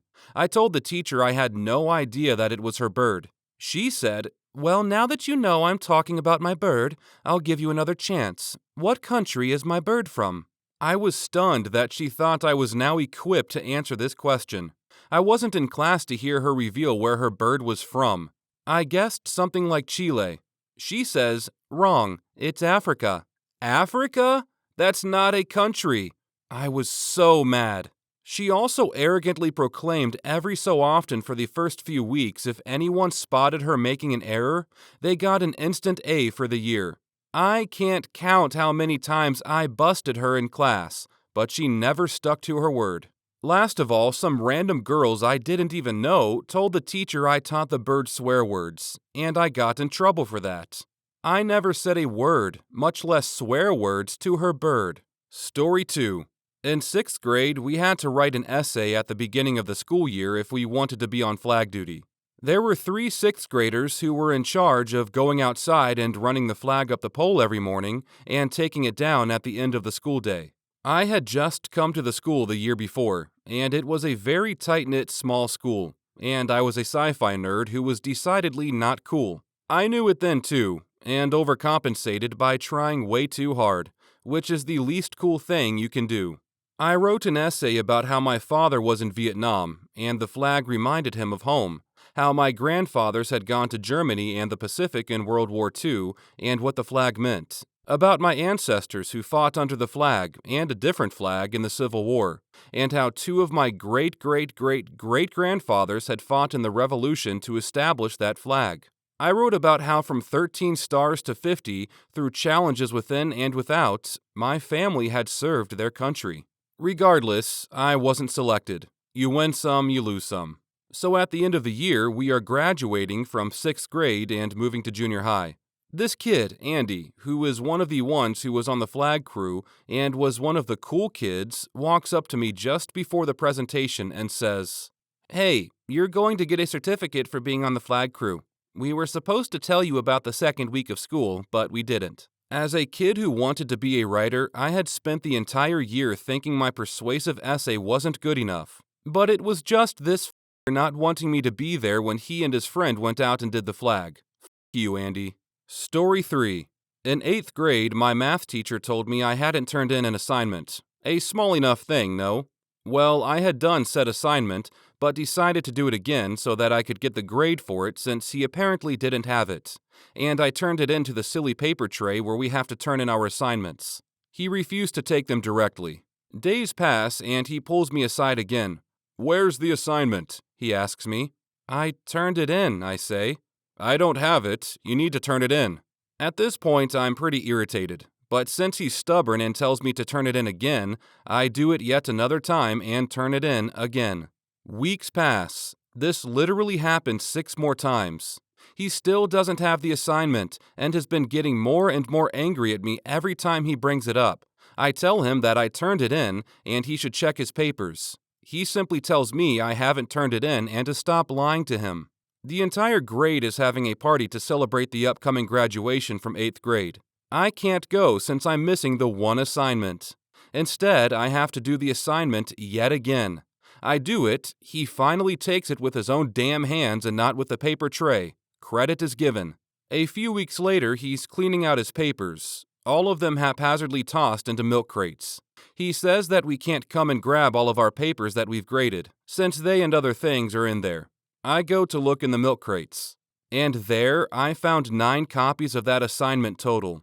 Ungraded. sitting in random papers that were literally 2 feet behind him at any given time. I got shouted at for weeks over a single assignment that he never even bothered to look at, and wouldn't look for when I told him I turned it in. When I showed him the 9 copies he had in his own possession, he just looked at me and said, "Okay." Story 4. I took a computer programming class in high school, and we had network folders to store our work. One kid found my password on a slip of paper, given passwords that we couldn't change, and was stealing my assignments and changing the name. I had been helping him through the class, but didn't think anything of it. Well, in programming, it's very obvious if you steal someone's code, since the odds of you having the same variable names and methods to solve problems would be rare. I got called into a meeting with the teacher and kid, and she just started laying into us. She accused me of cheating, telling me she's going to fail me and report me for academic dishonesty, get me kicked out, and told me that I'd never make it in life and not to do anything, blah blah blah. I was completely blindsided. I had no idea he was stealing my stuff and turning it in. I tried explaining that I had no idea what she was talking about. She kept telling me I was a liar and stupid and wouldn't be successful, and just kept going on and finally said, "Never use me as a reference for anything." I'm now a very successful chemist in a very good company, and I'm still bitter that this teacher accused me of being a cheater and that I would never amount to anything because of it. Story 5. TLDR. My principal called my mom a bad mom, and my mom killed herself later. They're probably less connected in real life than they are in my head, but I am still mad. In grade 7, I was accused of writing something mean on the wall of the girls' bathroom stall. They determined it was me by doing an expert handwriting analysis, where they took a piece of my homework from class and compared it to the wall, and the U's looked the same. That's right, the damn U's. Arguably one of the least distinctive letters of the alphabet after the L. But that was enough for them to be convinced that I had done it. Somewhat ironically, just that very morning, I had gone in to pee during recess in a different bathroom, and someone had etched the word "f*** on the stall and then covered it in sparkly nail polish. I thought to myself, why would you even do that? What's the point? Anyways, I vehemently denied it. They brought my mom in, and she defended me, saying if I didn't do it, I must not have done it. The principal went off on my mom. I remember sitting in her office, and my mom was holding me, consoling me. The principal said, "I can't believe that you're listening to her when she is clearly lying." My mom stopped holding me at that moment and kind of leaned away, clearly embarrassed by the judgment brought upon her by this principal. This was in June. At the start of August, my mom killed herself. I know that she did it because she had a hard life and there were many things that contributed to it, but I still feel like one of the things that contributed was that moment in the principal's office. When she listened to this woman tell her that her 8th grade child was a failure, I can't help but think that my mom believed it and saw it as a reflection of her entire life. It makes me sick to my stomach just thinking about it. And I was only 13. I wish I could have told my mom that she was a great mom and that she would have believed me. I still get really angry when I think about it, but I get absolutely irate when I see that principal. I have often thought about confronting her and telling her how absolutely wrong she was about the entire situation, but I don't. I give her a scowl, and she probably thinks I'm still with that loser kid from the elementary school who would never amount to anything. I just think how much better my mom was. And she was, because she had faith. Story 6. 3 days or so before my term paper was due senior year of high school, I was working on it at my uncle's place. I had papers, notes, rough drafts, and the like spread all out over the table. I was alone that night, and there was an intense thunderstorm. Let me take you through the next 4 seconds. Tangible pressure change, lights go out, roof tears off, telephone poles, plural, rain down into the house. For the sake of relevancy, I'll skip the details of my obvious escape from death. Act 2. I tell my teacher my term paper was destroyed in a tornado. My suspicion was that it was the same one that destroyed my house, but sadly no usable prints at the scene. She never got my humor either. At any rate, may I have an extension? I can let you present yours last, but it's still due the same day. There was an oral component, How in the frenzied bowels of hell is that helpful? So now, fueled by illegally procured Ritalin and righteous loathing for the soulless cunt who's standing on the throat of my diploma, I write the whole thing over again. Act 3. The rule for the presentation was it must be 5 minutes or longer. No maximum time. I volunteered to present second. I presented the entire length of her class period and into her lunch period. She had to postpone every other term paper to a later date, essentially giving the entire class, save 2, an extension. I heard she died a few years ago. Now every time I see a rainbow after a storm, I know it's just God saying, "I made it right. She won't hurt anyone ever again." Story 7. A girl in 3 of my classes was allowed by the administration to have her cell phone during classes because her father was dying. I was aware of the situation since it was happening for a week, and she often had little breakdowns. One day in the first period, her phone vibrates while the teacher is talking. He disregards the fact that she'll be allowed to have her phone and demands she hand it over to him. I believe he said something along the lines of, "I'll read it, and if it's not your mother, then I'm keeping it," her phone, for the rest of the class, because it rang while I was talking. Well, the girl flips out and starts crying as soon as she sees her phone screen. She said no, she's leaving. This starts a standoff between the teacher and the girl. He ends up blocking the doorway while still demanding her phone. His logic was if he didn't know it was her mom texting her, then he can't let her leave. At this point, she's inconsolable, and everyone in the class is screaming at him to let her go. Like, "F your complex, dude, let her go." And he's screaming back, "I'm in charge here." To the point the class made so much noise that security came in to see what was going on. Security tells the girl to just go to the office. Her dad did die that day, and she wasn't in school for a month. The teacher had a leave of absence as well, and we had a sub the rest of the year. From then on, students were not allowed special circumstances for cell phones, and teachers were not allowed to block students from leaving. The real kicker is this was intro to photography, and most students were there because we had to take a mandatory elective. F you, Mr. M. You were that poor girl who only wanted to see her dad one more time. I am mad just typing this out. Story 8. My 10th grade English teacher was going to law school, so she gave us tons of busy work, which I hated. One day she wanted us to study our spelling words, the whole period. I pulled out a book and started reading. When she said something, I told her I knew all the words. She pulled my chair out into the hallway and gave me a special Miss Smartypants test. She grabs her Black's dictionary and gives me 20 words/phrases to spell, like habeas corpus, which I remember because it's the only one I got wrong. A few weeks later, we had to write an opinion piece on any topic. We wouldn't be graded on our opinion, just grammar, spelling, etc. I had just been to the first casino in Atlantic City. My dad knew somebody. We got to stay on a finished floor in a really nice suite and play pretend games in the casino. No real money yet. My opinion was that the casinos in Atlantic City would be filled by mostly middle-class folks looking for a getaway. She wrote wrong all over it in red pen. Gave me a C. For my opinion. Fast forward 10 years, I'm a paralegal. My boss, annoyed by this attorney, asks me to take the call. It's her. My boss is on the line listening. She and I agree I'll get her interrogatories by Tuesday. Monday she calls, flipping out, then comes to the office. He tells my boss I'm a liar. I promised Monday. He said no, I was on the phone. Her face. Then I had to do it. I told her who I was. Karma is a beautiful thing. Story 9. Obligatory changed names forewarning. Chris was gay. Chris was somewhat flamboyant and did things like dress up as Lady Gaga for Halloween. Chris was bullied. A lot. Verbally and physically. Chris told his counselor. Chris told the security guards. Nobody, bar one security guard who moved to Japan, coolest security guard ever, did anything. It was always, we'll do the best we can do bullshit.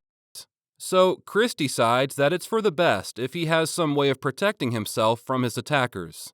He brings a taser to school. He's bullied again and again, but never pulls it out. He knows it's a last resort tool only if shit gets real bad. One of the people, I would not call him a friend after what he did. Who talked to him decided to tell the principal that he had a small taser.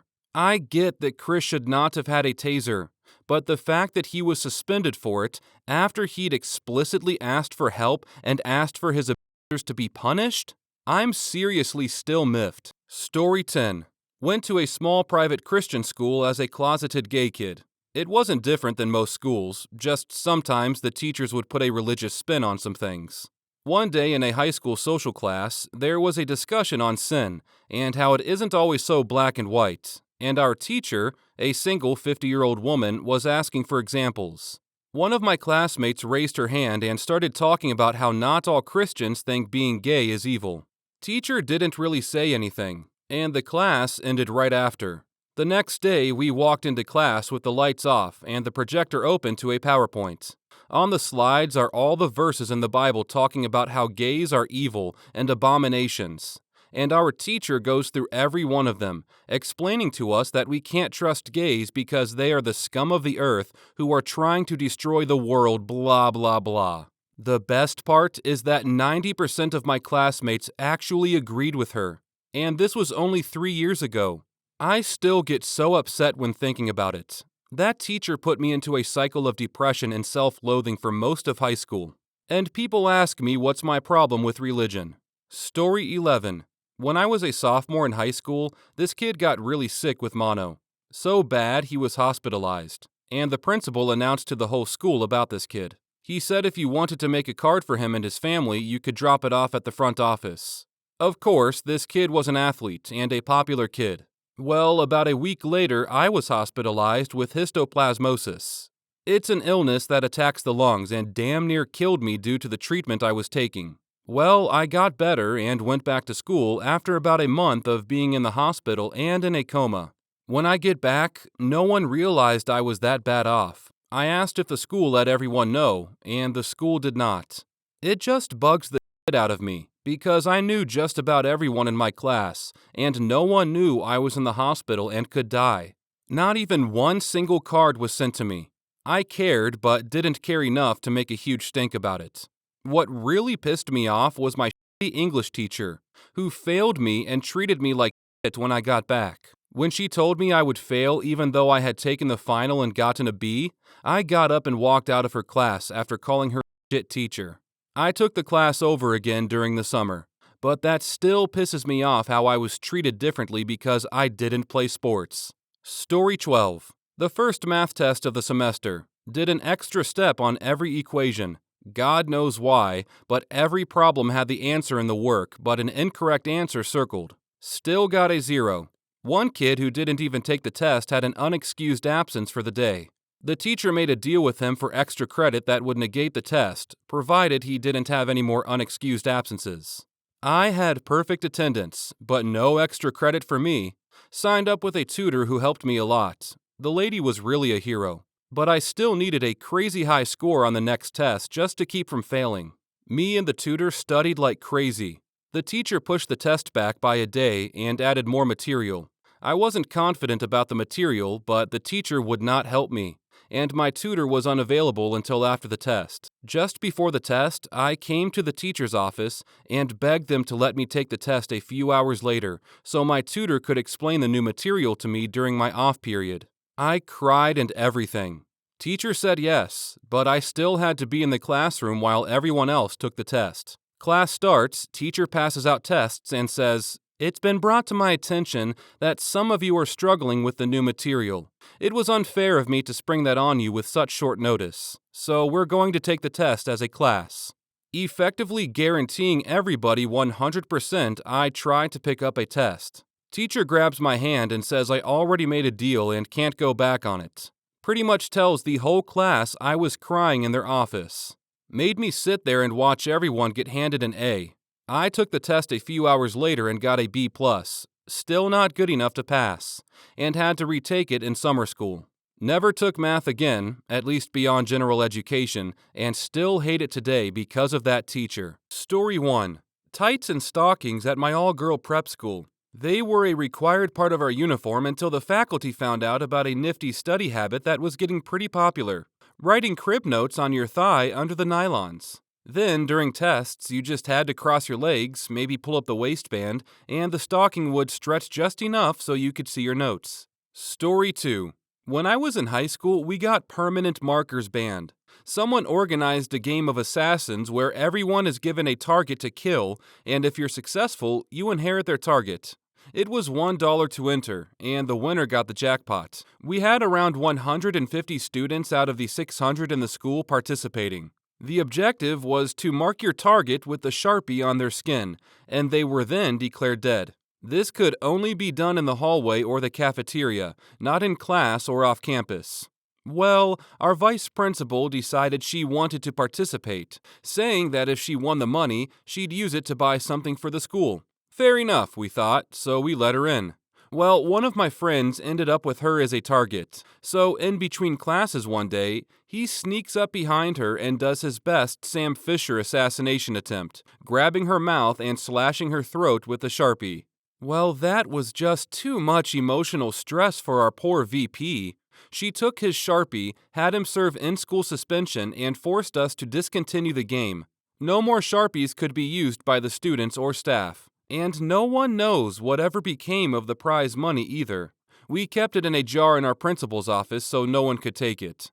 So we all hated our VP even more than we did before. Story 3. Drug dogs. They started bringing in drug dogs in my sophomore year. They would smell the lockers and cars, and if one hit on your locker or car, you had to go open them up and let the school search it. By my junior year, a group of stoners had enough of it. They took bong water and put it in a bunch of spray bottles and sprayed it all over the lockers and as many cars as they could. My school had about 1,400 kids in it. It took one time of having 300 plus kids pulled out of class to have the lockers searched to make them rethink the policy. What really got the parents to force the school to stop, though, was the cars. When drug dogs hit on a spot, they kind of go nuts.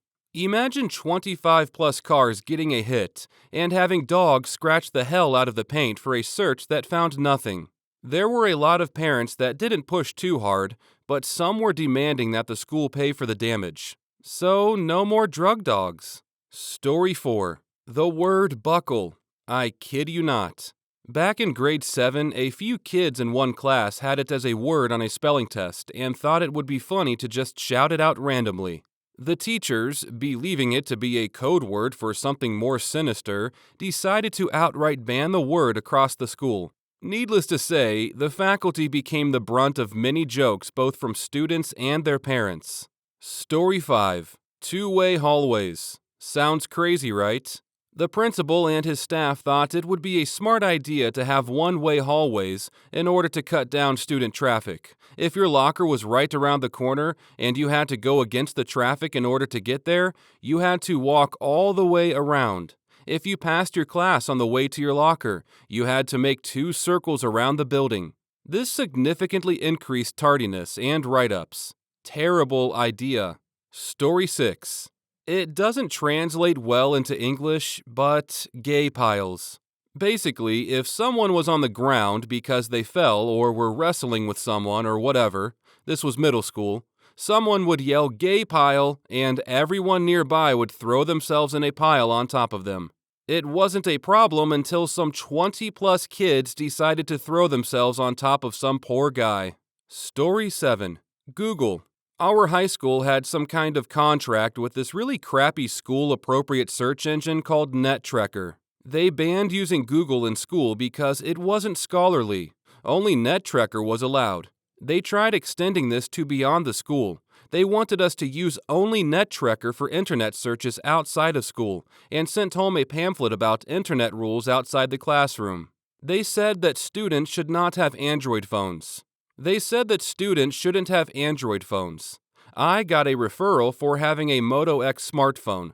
This was in 2015. Story 8. Blankets.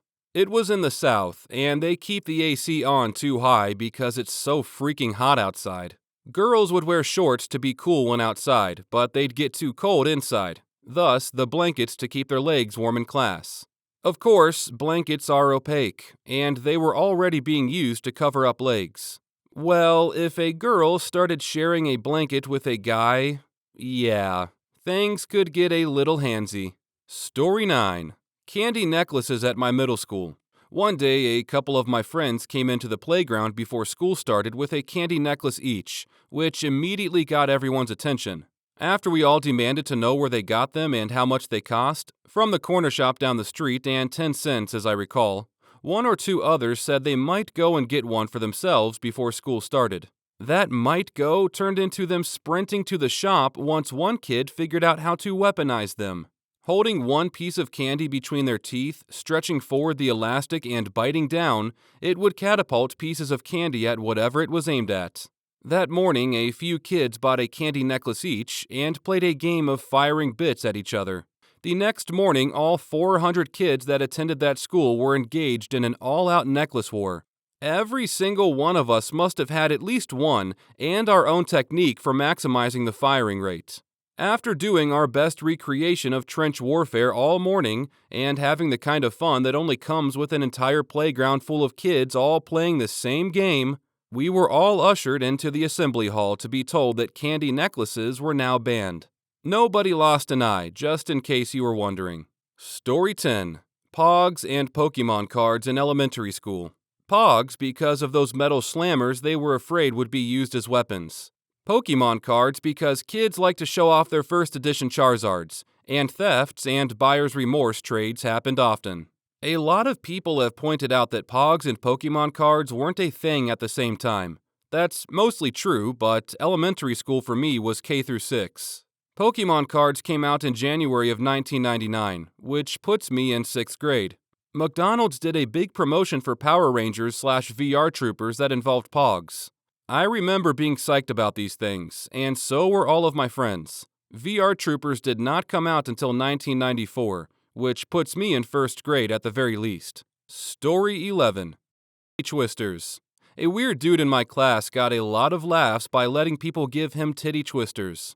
Apparently, after repeated and increasingly hard titty twisters, the connective tissue behind his nipple broke, so this guy could literally stretch his nipple 5 to 6 inches off of his chest. Obviously, being a teenager and a weird one at that, he went around showing everyone and their mother his new ability. He got warned about it several times, and the final straw was when he was seen by the administration with an equally weird girl his nipple 5 to 6 inches off his chest. They immediately banned titty twisters. But there was really no need, because we were all pretty scarred by what we had seen from this kid. I cannot believe I'm about to do this, but for those of you asking what this looked like, the best I can describe it would be an upside-down funnel. When he would pull on the nipple, all the loose skin surrounding it would come off of his chest, and a sort of cone-shaped base would comprise the first 3 inches. And the rest did pretty much look like D-nipples. It was probably a decent 3 to 4 inch diameter circle around his nipple of broken connective tissue, so I promise you, it came off his chest a solid 5 to 6 inches. Over 3 sports seasons during 3 years of high school, I can also tell you that it got to that point progressively. He was literally tugging on that nip in the locker room every single day, stretching it out. But hey, who am I to judge? I guess. You could only kind of tell that it was messed up before he would pull on it. So I'm not sure if that would eventually repair itself or just start to sag in the grossest way possible as he gets older. Well, I hope you're happy now, Reddit. I'm going to have PTSD nightmares tonight. Story 12. Any liquid not in a clear plastic bottle. And then the only liquid we could have was water. The ban was because a girl in my grade got caught with vodka in a clear plastic bottle. Everyone in my school never understood the ban because vodka is clear like water, and the only reason the teacher even caught on to her was because another kid was joking around about alcohol, and the with the vodka threw the bottle away in the garbage next to the teacher's desk. We weren't allowed to have water bottles at all. Same reasoning. A teacher took mine once when he saw me filling it at the fountain, saying, "For all I know, you could have vodka in that." As I was filling it, at the water fountain. Time-traveling me would go back and say, "Oh, I didn't realize vodka came out of this fountain."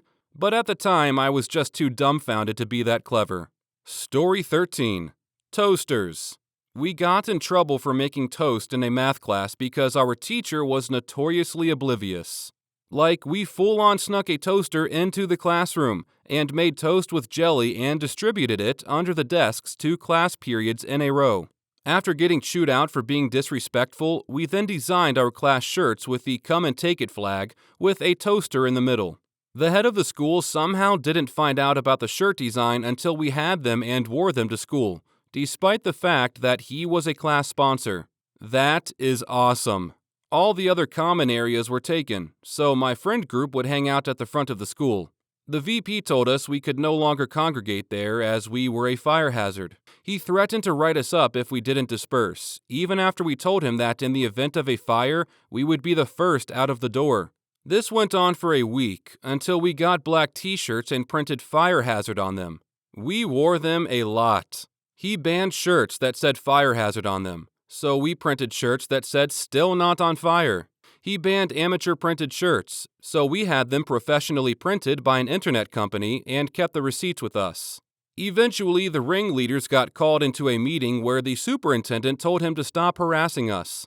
Didn't stop us from harassing him, however. Then came the shirts that said, "Do work, Dennis." I do realize that we were a bunch of inflammatory little a-holes. Maybe that's why he was concerned. Actually, my best friend was a pretty decent graphic designer for a 17-year-old. Story 14. Cooking class. Superintendent decided that, I quote verbatim, "Cooking is an impractical art. Today, everyone can just buy pre-made meals and no one has time to cook, or they could be smart and hire a personal chef." This person makes over $150,000 a year after taxes and is in charge of 3 schools in the district, totaling 3,000 students. Story 15.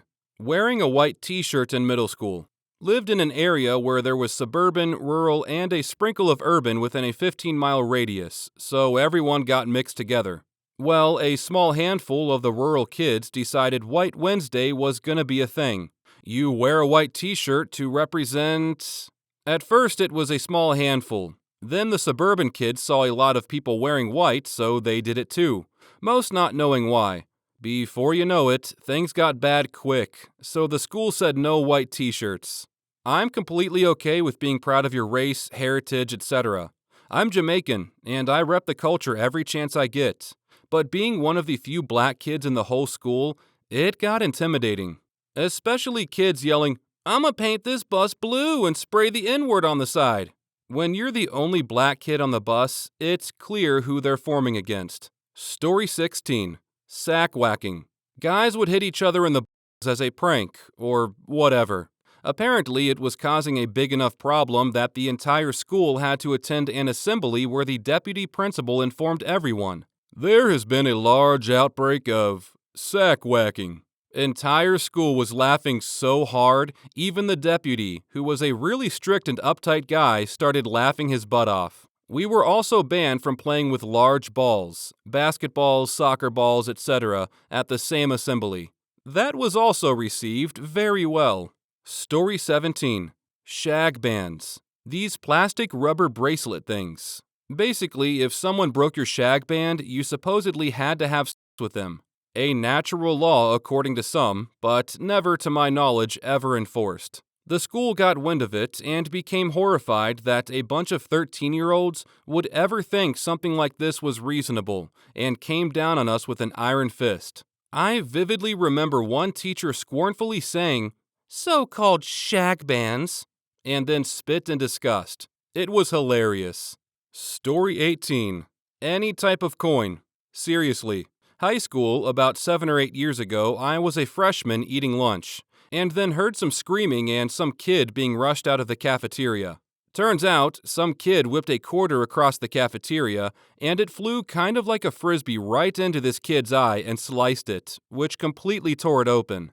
The principal talked to us all about it in the auditorium. He had to have surgery, obviously, and I think the victim's family sued the aggressor's family. I still remember I was eating curly fries and a slice of pizza that day. Wrecked. Story 19. Short selling stocks. Our class was the first to go through new mandatory financial literacy classes, and part of it was a stock market simulation. We began betting against the market when we set it up to crash specific stocks, and each time, our money rose exponentially. We had to fill out paperwork for each trade, which ended up amounting to around 30 pages of trades. At this point, we had trillions. Our teacher was also very condescending about how great she was at the market, so we then bought huge percentages of her stocks and sold them pennies on the dollar to crash her stocks as well. After a while, she checked everyone's progress and found we were trillionaires and went into a rage, even calling the company to see how we had cheated. They said we had short sold, which technically isn't cheating, but she still disqualified us from winning the class game and gave us all Bs. Now, there's a disclaimer before every class that says you'll automatically fail if you short sell. Story 20. Yu-Gi-Oh!, Magic, and Pokemon cards. Some of the kids at school started trading and selling them during lunchtime. But it got so bad, as the kids were actually selling stolen cards they got from other students. My friend was swirlied one morning for his deck, and later that day he saw a kid with his Dark Magician card. He knew it was his because he had a tendency to chew the ends of his cards. The teachers put a stop to all of it, including playing the card games and bringing them on school grounds. Story 21. Had this little Bible study group that would meet during lunch, once a week. It grew in size really fast, so some of the parents of the kids started bringing homemade lunches to give to the kids that attended. Anyone was accepted to join. They never ran out of food, and it was free, so kids that didn't have money or weren't on the food plan could eat something other than straight junk food. It was stuff like sandwiches and chips, but still better than the crappy cafeteria food. After a while, though, the group grew a little too big, to the point where the school board found out about it and shut down the parents bringing lunches for the attendants because it was lowering the amounts of kids buying from the cafeteria. Ridiculous. After that, they instituted a rule that parents couldn't bring lunches to kids anymore. The overall reasoning was it lowered the cafeteria profits.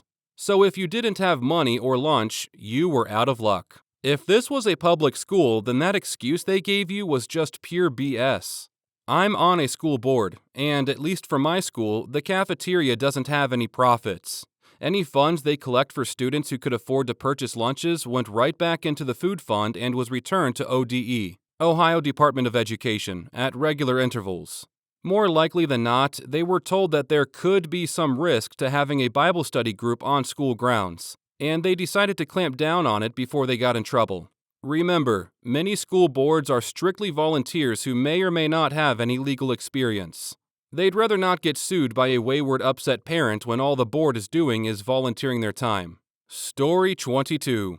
Pens. I'm not joking. Kids would buy somewhat fancy pens, and then there would be a bunch of trading and commotion. Dude, let me snag that Uniball. I'll give you 2 Pilot G2s. I remember there was a kid that everyone envied because of his Mont Blanc pen. Pretty soon, the school just banned using any outside pens and issued 2 of those crappy Bic round sticks. We were crafty though, and started to replace the ink cartridges with those from our fancier pens. So yeah, it was basically Prohibition, pen edition. Story 23. My whole life has led up to this question, and no one will ever see it. When I was in 7th grade, my principal banned flip-flops. My principal also happened to be my dad. When he came over the loudspeaker to announce that we would be banned from wearing them, he proceeded with, "No thongs are to be worn around school because they are a tripping hazard." Apparently, thongs are what they called flip-flops in the 70s.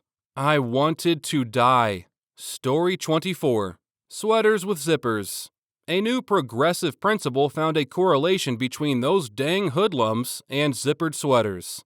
Obviously, everyone thought she was insane, so we all put tape over our zippers. Took a week to get back to normal. Story 25. Candy canes. Apparently, they were a safety hazard because you could suck on them and sharpen them into a point, which could then theoretically be used to stab somebody. Most of our school suspected that it was simply a way of getting the Ugly Christmas Sweater Club, a group of guys who wore ugly sweaters to school and roamed the hallways handing out candy canes while playing Christmas music, in trouble. It was by far the dumbest thing to ever happen at my school. Story 26. Went to high school in UK, and everything branded wasn't allowed. No trainers, no branded hats, backpacks need to be plain black, only black dress shoes, only Year 11 students, 15 to 16, could wear plain black jumpers under blazers while the rest of us had gray jumpers. But eventually, when we got a new principal, and once they couldn't control people wearing what they wanted, they stopped caring. As to why, I don't really know the exact reason.